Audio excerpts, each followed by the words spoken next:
ಇವತ್ತಿನ ವಿಷಯ ರೈತನ ಮಿತ್ರ ಸೂಕ್ಷ್ಮಾಣುಜೀವಿಗಳು. ಸೂಕ್ಷ್ಮಾಣುಜೀವಿ ಅಂದರೆ ಬರಿಗಣ್ಣಿಗೆ ಕಾಣದ ಜೀವಿಗಳನ್ನು ಸೂಕ್ಷ್ಮಾಣುಜೀವಿ ಎನ್ನುವರು.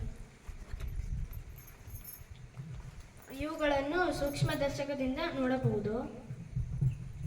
ಸೂಕ್ಷ್ಮಾಣುಜೀವಿಗಳು ತುಂಬ ಚಿಕ್ಕದಾಗಿರ್ತವೆ. ಇವು ನಮಗೆ ಮಿತ್ರ ಕೂಡ ಹೌದು. ಇದರಿಂದ ನಮಗೆ ತುಂಬ ಉಪಯೋಗಗಳಿವೆ. ಅದೇ ರೀತಿ ಕೆಲವು ಶತ್ರುಗಳಾಗಿವೆ. ಅದೇ ನಮಗೆ ತೊಂದರೆಯನ್ನು ಉಂಟು ಮಾಡುತ್ತವೆ. ರೈತರಿಗೆ ಹಲವಾರು ಸೂಕ್ಷ್ಮಾಣುಜೀವಿಗಳು ಉಪಯುಕ್ತವಾಗಿವೆ. ಅದರಲ್ಲಿ ರೈಜೋಬಿಯಮ್ಮು. ಇವು ಸಸ್ಯಗಳ ಬೇರುಗಳ ಗಂಟುಗಳಲ್ಲಿ ಕಂಡುಬರುತ್ತವೆ.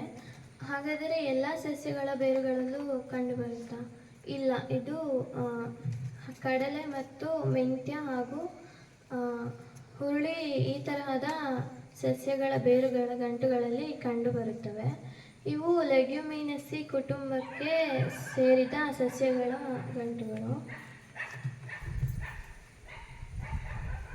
ಇದು ಲೆಗ್ಯುಮಿನೇಸಿ ಗಿಡ.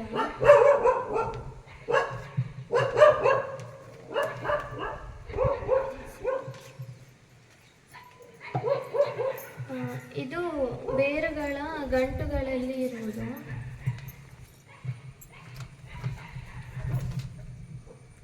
ಇವು ರೈತರಿಗೆ ಹೇಗೆ ಮಿತ್ರ ಆಯಿತು ಅಂದರೆ, ಮಣ್ಣಿನಲ್ಲಿರುವ ಸಾರಜನಕವನ್ನು ಅಮೋನಿಯಾ ರೂಪಕ್ಕೆ ಪರಿವರ್ತಿಸುತ್ತವೆ. ಇವು ಸಸ್ಯಗಳು ಸಾರಜನಕವನ್ನು ಸಂಯುಕ್ತ ರೂಪದಲ್ಲಿ ಮಾತ್ರ ಹೀರಿಕೊಳ್ಳುತ್ತವೆ. ಹಾಗಾಗಿ ಈ ಬೆಳೆಗಳಿಗೆ ಗೊಬ್ಬರದ ಅವಶ್ಯಕತೆ ಇರುವುದಿಲ್ಲ. ಈ ಬೆಳೆ ಬೆಳೆದ ನಂತರದ ಬೆಳೆಗಳಿಗೆ ಸಾರಜನಕ ಸಿಗುತ್ತೆ.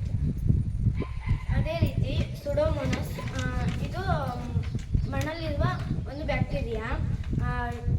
ಇದು ಸಸ್ಯಗಳನ್ನು ಬೆಳೆಯಲು ರಂಜಕ ಬೇಕು. ರಂಜಕ ಮಣ್ಣಲ್ಲಿ ಇದ್ರೂ ಸಹ ಸಸ್ಯಗಳು ಹೀರಿಕೊಳ್ಳಲಾಗುವುದಿಲ್ಲ. ಅದೇ ರೀತಿ ಸುಡೋಮೋನಾಸ್ ಒಂದು ಬ್ಯಾಕ್ಟೀರಿಯಾ. ರಂಜಕವನ್ನು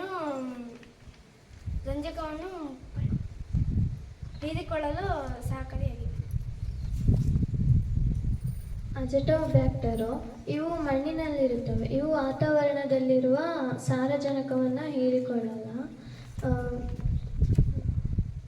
ಇವು ಅಜಟೋಬ್ಯಾಕ್ಟರು ಸಾರಜನಕವನ್ನು ಅಮೋನಿಯಾ ರೂಪಕ್ಕೆ ಪರಿವರ್ತಿಸುತ್ತವೆ.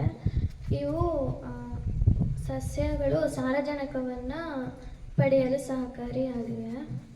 ಹಾಗೆ ಅಜಟೋಬ್ಯಾಕ್ಟರ್ನ ಕೃಷಿಯಲ್ಲಿ ಬಳಸ್ತಾರೆ. ಇವು ಮಣ್ಣಿನಲ್ಲಿ ಸೇರುವುದರಿಂದ ಮಣ್ಣಿನಲ್ಲಿನ ಸಾರಜನಕ ಹೆಚ್ಚುತ್ತದೆ.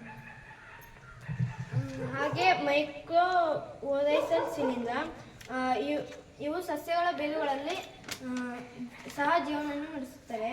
ಸಸ್ಯಗಳಿಂದ ಆಶ್ರಯ ಪಡೆದು ಸಸ್ಯಗಳಿಗೆ ನೀರು ಮತ್ತು ಸತು ರಂಜಕವನ್ನು ಹೀರಿಕೊಳ್ಳಲು ಸಹಕಾರಿಯಾಗಿವೆ. ಇವು ಹೂಕೋಸ್,